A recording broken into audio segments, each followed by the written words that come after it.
부활신앙으로 승리하라라는 제목으로 오늘 말씀을 통해서 같이 은혜 나누기 원합니다. 오늘은 부활절입니다. 부활절. 한자로 보면 이렇게 부활절이라고 말을 합니다. 이 부활절, 이 한자가 어떤 뜻이냐면 이 부자가 다시 부자입니다. 다시 부자. 돌아올 부라고 말합니다. 다시 돌아올 부. 그리고 이 활자가 이게 살아날 활자입니다. 살아날 활자. 그러니까 살다, 소생하다, 생기가 다시 들어가다. 살아날 활자입니다. 이게 마디절, 떼절자죠. 그러니까 예수님이 죽었다가 다시 살아나심을 기억하고 감사하는 절. 이게 부활절입니다. 부활절. 기독교라는 말이 무슨 뜻일까요? 기독교. 기독교는 원래 이게 음역입니다. 음역. 그리스도를 번역을 할 때 우리나라에 적절한 단어를 쓰기가 힘들어서 뭐라고 쓰냐면 기독이라고 쓰는 거예요. 원래 기독이라는 말은 그리스도라는 말입니다. 그리스도. 그런데 그것을 한자로 의미를 설명한 게 뭐냐면 기독이라는 말이에요. 기독. 이 기자라는 말이 터기자입니다. 터기. 그리고 독자라는 게 기독교의 이 독자가 뭐냐면 살펴볼 독자라고 말합니다. 살펴볼 독자. 그리고 교는 가르칠 교자. 그러니까 터. 우리의 모든 생명의 터, 우리의 믿음의 터, 신앙의 터를 살펴보고 그리고 가르치는 곳. 그게 기독교입니다. 그래서 기독교의 중심은 다른 게 아닙니다. 기독교의 중심은 구약이 아니고 기독교의 중심은 저 성령이 아니고 기독교의 중심은 누구냐? 아까도 얘기했듯이 그리스도입니다. 그리스도. 그래서 기독교의 중심은 그리스도. 예수 그리스도입니다. 예수 그리스도. 예수 그리스도를 통해서 하나님을 체험하고 예수 그리스도를 통해서 성령님을 경험하게 되어 있습니다. 그런데 예수 그리스도가 싹 빠지고 그러니까 창조주 하나님, 그럼 유대교가 되는 거죠. 아니면 또 다른 게 되거나 아니면 기독교가 싹 예수 그리스도가 빠지고 성령님을 얘기다. 그건 신비주의가 됩니다.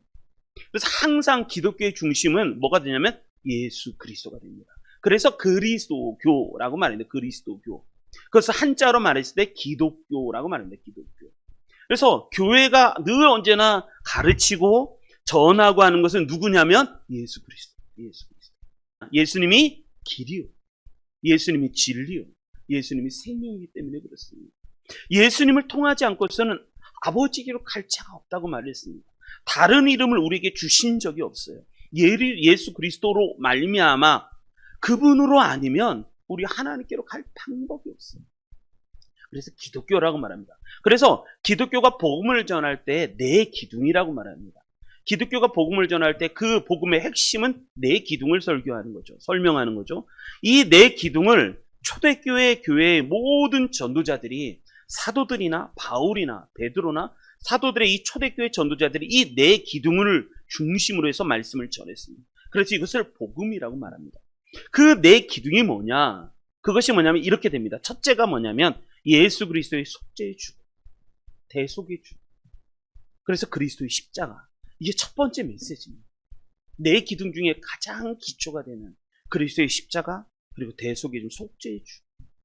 두 번째 기둥이 뭐냐면 주님의 부활입니다. 그 주님이 부활하셨습니다. 그리고 세 번째 기둥, 그 주님이 승천하셨습니다. 하늘로 올리셔서 하나님 보좌 우편에 계시고 모든 것을 다스리시고 하나님은 모든 권한을, 권세를 예수 그리스도에게 주셨습니다. 이게 세 번째 기둥. 네 번째 기둥이 뭐냐면 그 주님이 이제 다시 오실 거라는 거죠. 이것을 마라나타 신앙. 마라나타 신앙. 할렐루야. 이게 복음의 네 기둥이라고 말합니다.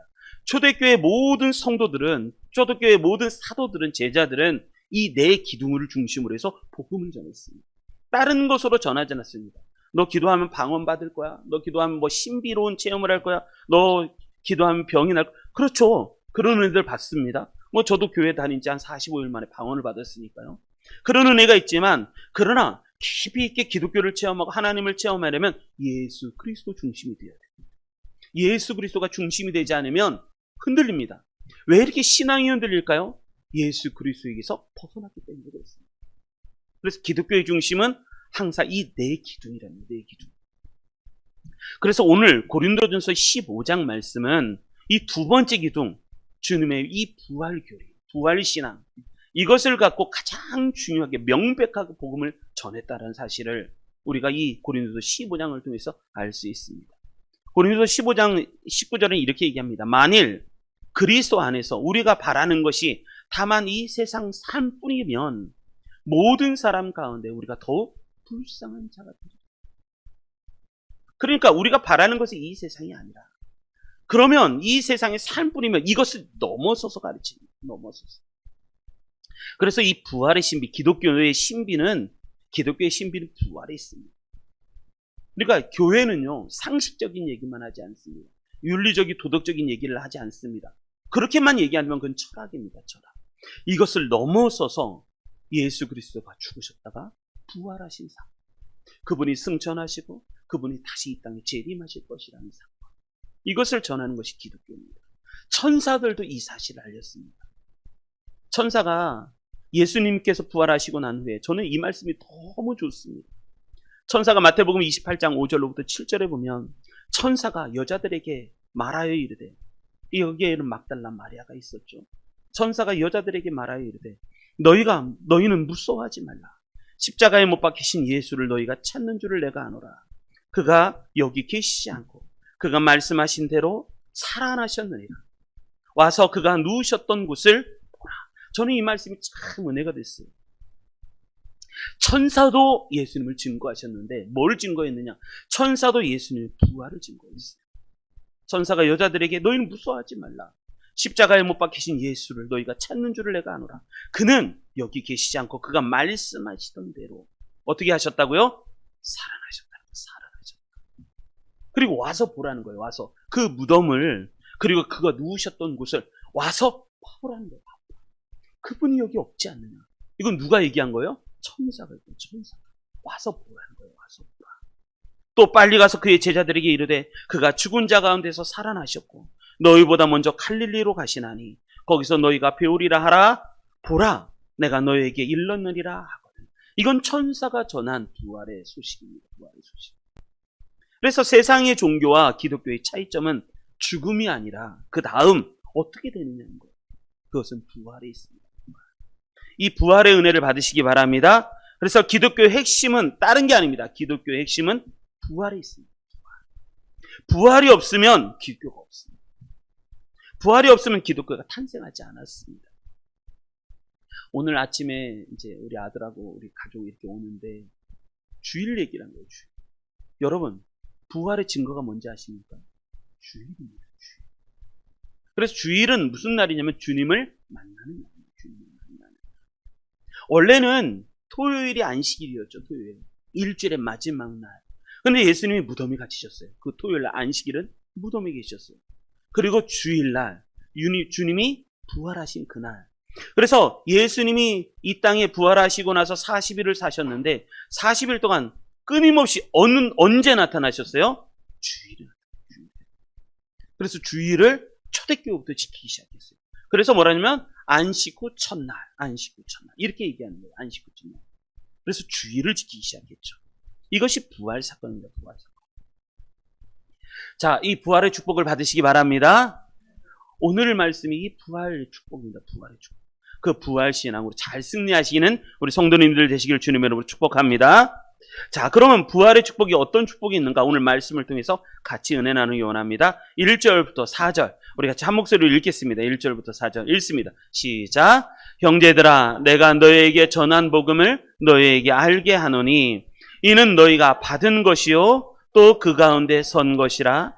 너희가 만일 내가 전한 그 말을 굳게 지키고 헛되이 믿지 아니하였으면 그로 말미암아 구원을 받으리라.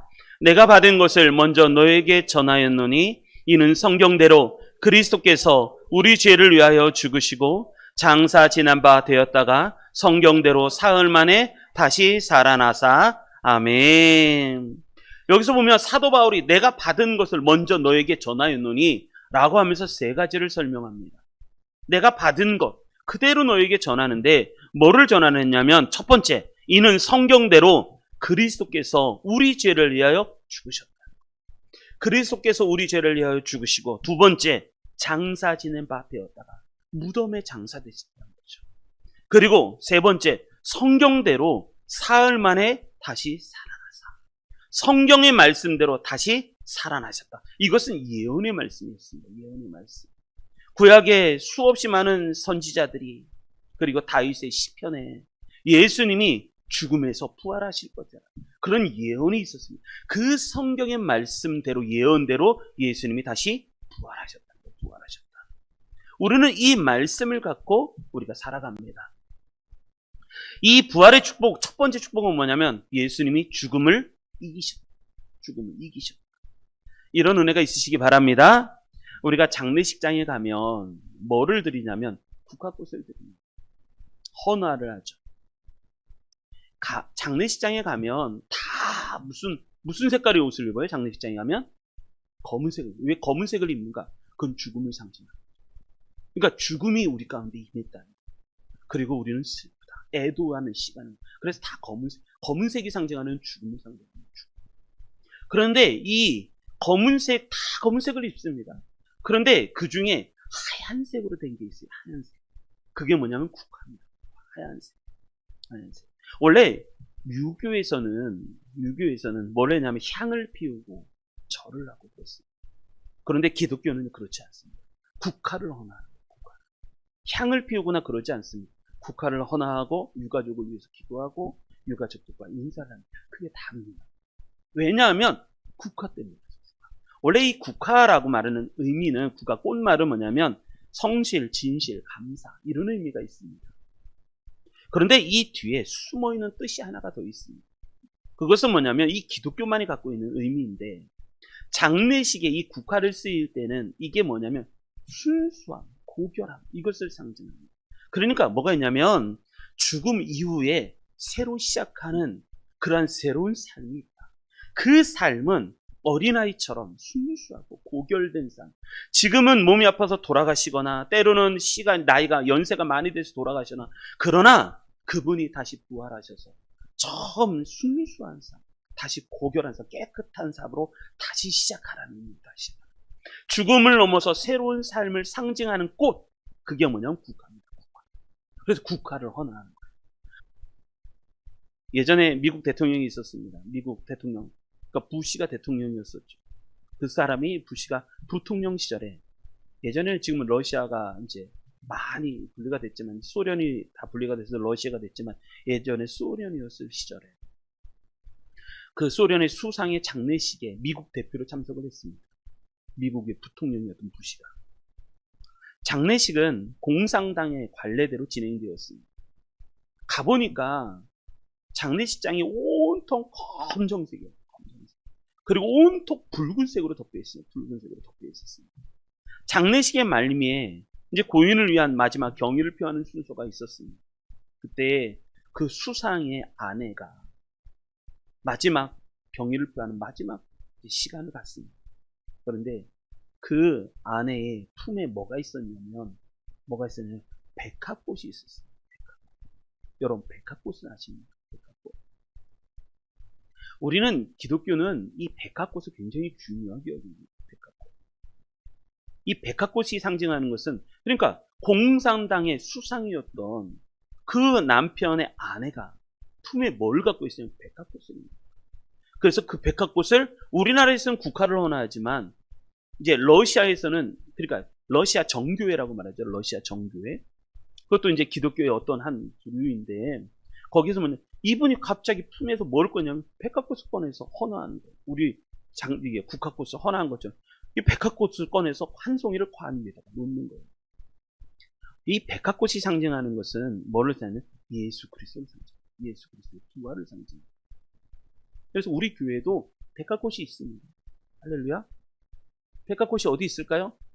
여기 있습니다. 여기 있습니다. 백합꽃은 저는 백합꽃은 주는 저 산 밑에 백합. 백합이 상징하는 것은 예수 그리스도를 상징하고, 이 백합꽃이 상징하는 예수 그리스도의 부활을 상징합니다. 근데 공산당이 아니었던 그 여인의 품속에 뭐가 나왔어요? 백합꽃이 나왔어요. 그래서 그 백합꽃으로 이렇게 드리는 거, 헌화하는 거예요. 이것이 상징하는 게 뭐냐면, 비록 남편이 공산당으로 살았지만 다시 부활할 것을 믿고 신뢰한다. 백합꽃으로 하라. 그러기를 바란다. 이런 의미예요. 그 미망인이 남편의 시신 앞에 무릎을 꿇었습니다. 그 순간 10장은 정적으로 휩싸였다고 합니다. 그리고 여인은 기도를 했습니다. 잠시 후 일어나서 그 여인은 동방종교이기 때문에 성호를 긋습니다. 성호를 긋습니다. 이것을 보고 이 공산당이, 이 러시아에 있는 공산당이 충격을 먹었습니다. 아니 거기는 유물놀이잖아요. 영혼이 없다고, 내세가 없다고 생각하는 나라거든요. 그런데 성호를 긋고 백화값을 드리고 부활을 이야기하니까 놀란 거예요. 사람들이 모두 충격을 받았습니다. 이때 조지 부시였던 이 부시 부통령이 이렇게 말합니다. 나는 이 얼어붙은 소련 땅에 기독교 신앙은 완전히 죽어버린 줄 알았다. 그런데 이 순간, 지금 이 장례식 순간에 부활 신앙이, 예수 그리스도를 믿는 신앙이 다시 부활하고 있다는 것을 나는 목격했다. 이렇게 고백을 합니다. 여러분, 우리나라도 마찬가지죠. 1885년 4월 5일. 이날이 무슨 날인지 아십니까? 4월 5일. 우리나라의 갑신정변이 일어나고 난 후에 조선 정세가 매우 혼란스럽고 어두웠습니다. 그야말로 풍전등화였습니다. 바람 앞에 등불이었습니다. 나라의 국군이 기어가고 있었을 때 1885년 4월 5일 날 2명의 선교사가 우리나라에 입국을 했습니다. 한 명은 아펜젤로고 한 명은 언더우드 선교사입니다. 우리나라 선교의 진짜 시작은 이 두 사람이 입국하면서부터 시작이 됩니다. 언더우드 선교와 아펜젤로 선교사가 순교를 각오하고 이 황무지 땅, 이 조선 땅에 입국을 했습니다. 그날이 1885년 4월 5일, 그날이 부활절이었습니다.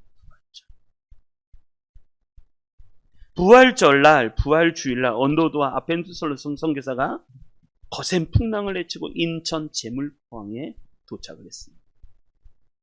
언더우드와 아펜젤러가 조선 땅을 팔게 되면서 무슨 생각을 했을까? 그들이 선교 보고에 보내면 이런 이야기를 합니다. 우리는 부활주일에 이곳에 왔습니다.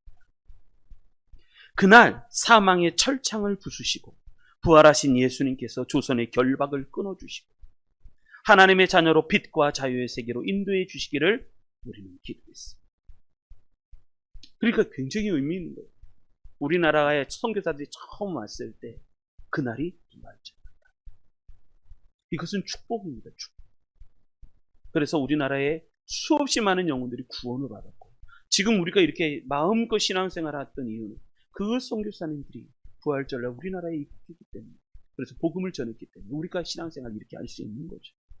여러분, 성경의 말씀을 잘 들어보십시오. 제가 지금부터 이 말씀을 전할 테니까 말씀을 귀로도 듣고 영혼으로도 들으시기 바랍니다. 성경의 말씀은 도대체 뭐라고 듣는 것만으로도 은혜가 될 겁니다. 제가 말씀을 쭉 읽을 테니까 한번 들어보십시오. 이 말씀이 우리 성도님들 마음의 신비에 좀 새겨졌으면 좋겠습니다.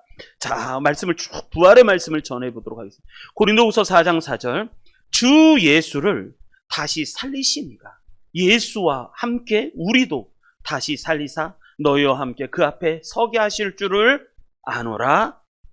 주 예수를 살리신 우리 하나님께서 예수와 우리와 함께 우리도 다시 살리사 너희와 함께 그 앞에 서게 하실 줄을 아노라. 뿐만 아니라 고린도후서 4장에 보면 이렇게 얘기합니다. 그러므로 우리가 낙심하지 아니하노니 우리의 겉사람은 낡아지나 우리의 속사람은 날로 새로워지도다. 우리가 잠시 받는 환난에 경한 것이 지극히 크고 영원한 영광에 충한 것을 우리에게 이루게 함이니 우리가 주목하는 것은 보이는 것이 아니요 보이지 않는 것이니 보이는 것은 잠깐이요 보이지 않는 것은 영원함이라. 아멘. 또 고린도서 15장 19절로부터 22절에 보면 이렇게 얘기합니다. 만일 그리스도 안에서 우리가 바라는 것이 다만 이 세상 삶뿐이면 모든 사람 가운데 우리가 더욱 불쌍한 자이래요. 그러나 이제 그리스도께서 죽은 자 가운데서 다시 살아나사 잠자는 자들의 첫 열매가 되셨도다. 저는 이 말씀이 너무 좋아요. 이 말씀이, 이 20절 말씀. 그러나 이제 그리스도께서 죽은 자 가운데서 다시 살아나사 잠자는 자들의 첫 열매가 되셨다. 이 말씀이 저에게는 큰 은혜가 됩니다. 21절, 사망이 한 사람으로 말미암았으니 죽은 자의 부활도 한 사람으로 말미암는도다. 아담 안에서 모든 사람이 죽은 것 같이 그리스도 안에서 모든 사람이 삶을 얻으리라. 아멘. 고린도전서 또 15장 54절로 57절을 보면 이렇게 얘기합니다. 이 썩을 것이 썩지 아니함을 입고 이 죽을 것이 죽지 아니함을 입을 때에는 사망이 삼키고 이기리라. 기록된 말씀이 이루어지리라. 사망을 삼키다라는 말은 뭐냐면 멸망당하리라. 사망이 당하리라 라는 말씀입니다. 그러면서 55절 사망아 너의 승리가 어디 있느냐? 사망아 너의 쏘는 것이 어디 있느냐? 사망이 쏘는 것은 죄요 죄의 권능은 율법이라.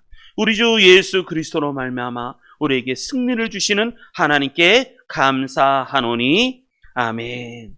여러분 성경에 수없이 많은 말씀, 특별히 이 고린도전서 15장 힘들고 어려울 때마다 이 말씀을 읽어보십시오.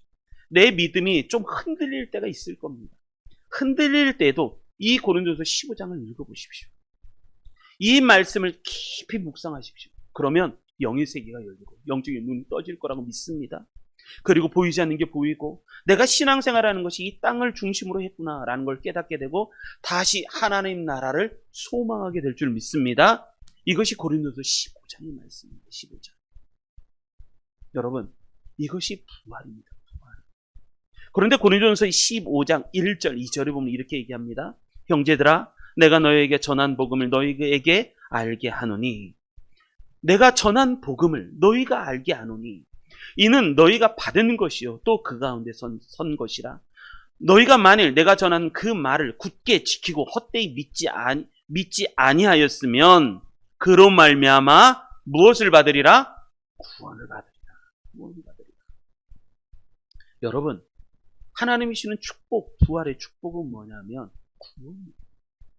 하나님이 우리에게 구원을 주십니다. 우리도 다시 살아나는 사람.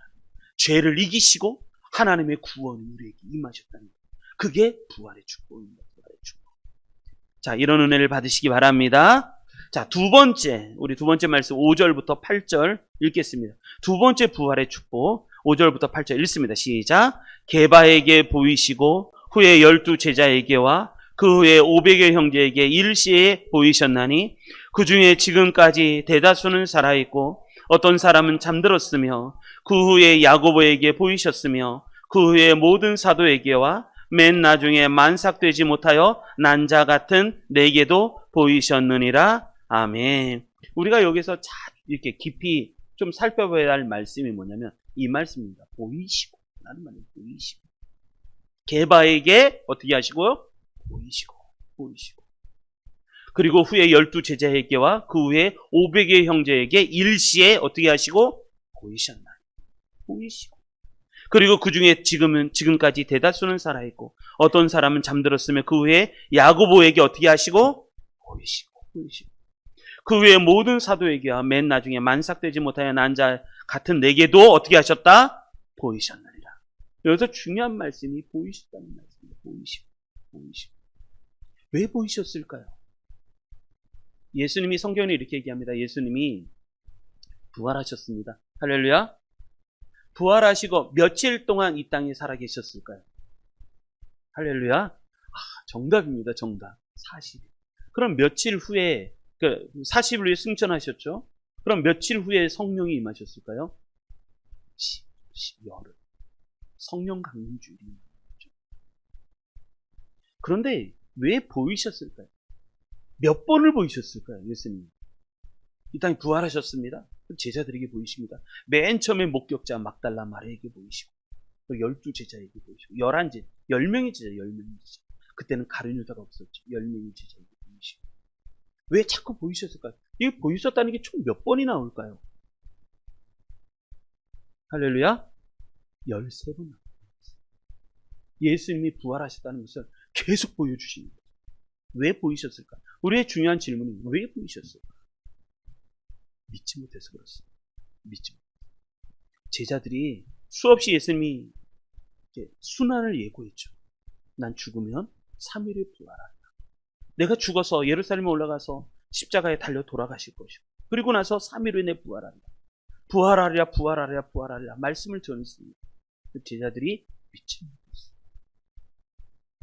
믿지 못해서 예수님 끊임없이 보여주시고 내가 보이시고 12제자에게 보이시고 500여 형제에게 일시에게 보이시고 야고보에게 보이시고 그리고 맨 마지막에 바울에게 보이시고 보여주시는 거예요. 어떤 사람은 이렇게 얘기합니다. 아직도 우리는 부활을 잘 믿으시기 바랍니다. 우리는 부활합니다. 부활. 어떤 사람은 이렇게 얘기합니다. 예수님 죽지 않고 기절했어. 완전히 절명하신 게 아니야.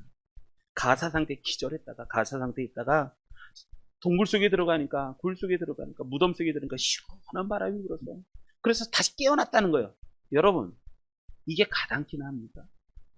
예수님이 십자가에 못 박히시고 모든 피를 다 흘리시고 그리고 다리에도 못이 박히시고 어떤 군사는 예수님이 죽었을까? 벌써 죽으셨을까 해서 옆구리에 창 찔렀습니다. 그 창이 어디까지 닿았냐면 심장까지 닿았습니다. 심장까지. 그래서 거기에서 심장에서 피가 흐르는데 물과 피가 흘렀어요. 물과 피가 흘렀다는 것은 뭐냐면 벌써 예수님이 돌아가셨다. 피는 섞여 있습니다. 근데 피를 가만히 이렇게 모아놓고 있으면 이렇게 조그만 거에다 병에다 담고 있으면 물과 피로 갈라집니다. 살아있는 사람은 물과 피가 갈라지지 않습니다. 죽은 사람만이 갈라집니다. 옆구리를 팍 찔러서 심장까지 다 보니 물과 피가 흘러요. 근데 예수님이 기절했다고요. 안 믿는 사람은 그렇게 얘기해요. 야, 부활이 어딨어? 부활이 어딨어? 아, 예수님이 기절한 것뿐이야. 그러나 로마 군대는 예수님을 가만히 두지 않았어요. 어떤 사람은 얘기합니다. 도적질해 간 거야. 도적질해 간 거야. 그래서 시체를 훔쳐가서 거짓말을 한 거야. 여러분, 제가 예전에 이 영화 한번 보여드린 적이 있습니다. 부활이라는 영화를 보면 이 영화가 이 얘기입니다. 그러니까 시체가 없어졌어요. 예수님. 무덤이 열리고 그 무덤을 묶고 있던 끈이 다 끊어져 버렸어요. 잘린 게 아니라 끊어져 버렸습니다. 끊어져 버리고. 그래서 백부장이 예수님의 시체를 찾아요. 예수님이 도대체 어디 가셨어요? 제자들을 쫓아가는 거예요. 그래서 시체를 찾아가는데 못 찾는 거예요. 못 찾는 거예요. 그러다가 나중에 이 백부장이 예수님을 만나죠. 그래서 예수님이 제자가 되죠. 그 영화가 부활이라는 추천합니다. 이 영화 한번 보시면 좋을 것 같아요. 부활이라는. 어떤 사람은 그렇게 얘기합니다. 너무너무 보고 싶으니까 환상을 본 거야. 여러분, 이것도 웃기는 얘기예요. 아니, 기대감이 있어야 환상을 보죠. 제자들은요, 두려웠다니까요. 제자들도 믿지 못했다니까요. 성경에 보면 이런 말씀이 있습니다. 요한복음 20장 19절로 20절에 보면 이날 곧 안식 후 첫날 예수님 부활하신 그날 저녁 때가 됐습니다. 제자들이 유대인들을 무서워 어떻게 하고? 무서워해서 무서워. 그래서 모인 곳의 문들을 다 닫았어요. 그때 예수님이 오셨어요. 예수님께서 오사 서서 이르시되 너에게 평강이 있을지어다. 이 말씀을 하시고 손과 옆구리를 보이시니 제자들이 주를 보고 기뻐하더라. 제자들도 믿지 못하고 기대감이 없었다니까요. 부활한다 부활한다. 부활이 어디 있느냐고. 한 번도 본 적이 없는데. 그리고 오히려 두려움만 있었어요. 문 잠그고 숨어 있었어요. 그 가운데 예수님이 찾아오신 거죠. 처음에 목격자 막달라 마리아가 부활하신 주님을 만났다 했는데 마가복음을 읽어보십시오. 제자들이 믿지 않았어요. 엠마오로 가는 두 제자가 예수님을 만났다라고 전합니다. 그런데도 믿지 않습니다. 예수님이 오셨어요. 그때 이 10제자가 있었습니다. 예수님 부활하셨습니다. 그리고 제자들이 주를 보고 기뻐했습니다. 근데 이 제자 중에 한 명, 도마가 없었어요. 도마. 그것을 바로 다음에 설명하고 있습니다. 12제자 중에 하나로서 디두모라 하나 불리우는 도마는 예수님이 오셨을 때 함께 있지 아니한지라. 다른 제자들이 그에게 이르되 우리가 주를 보았노라 하니 도마가 이르되 내가 그의 손에 못자국을 보며 내 손가락을 그의 못자국에 넣으며 내 손을 그의 옆구리에 넣어보지 않고는 믿지 아니하겠는가 하니라. 여드레가 지나서 제자들이 다시 집 안에 있을 때 도마가 함께 있고 문들이 닫혔는데 예수께서 오사 가운데 서서 이르시되 너희에게 평강이 있을지어다 하시고 도마에게 이르시되 참 이 말씀이 은혜입니다. 27절 같이 읽어볼까요? 27절 도마에게 이르시되 시작 도마에게 이르시되 내 손가락을 이리 내밀어 내 손을 보고 내 손을 내밀어 내 옆구리에 넣어보라. 그리하여 믿음 없는 자가 되지 말고 믿는 자가 되라. 아멘. 이 의심만은 제자들이 원래 이랬다니까요. 안 믿은 거예요. 안 믿는 거예요. 할렐루야. 우리는 믿습니까? 안 믿습니까? 잘하시는 거예요. 제자들보다 나아요. 우리는 믿습니다. 그런데 제자들이 안 믿는 거예요. 특히 도마, 네 손가락 갖고 와봐. 그리고 내밀어서 내 손을 한번 봐. 넣어봐라 한번. 네 손을 내밀어 내 꼬리에 또 넣어보라는 거야. 넣어봐. 그래야 믿음 없는 자가 되지. 믿는 왜 이렇게 못 믿는 자가 되라. 도마가 이렇게 대답합니다. 나의 주님이시여 나의 하나님이십니다.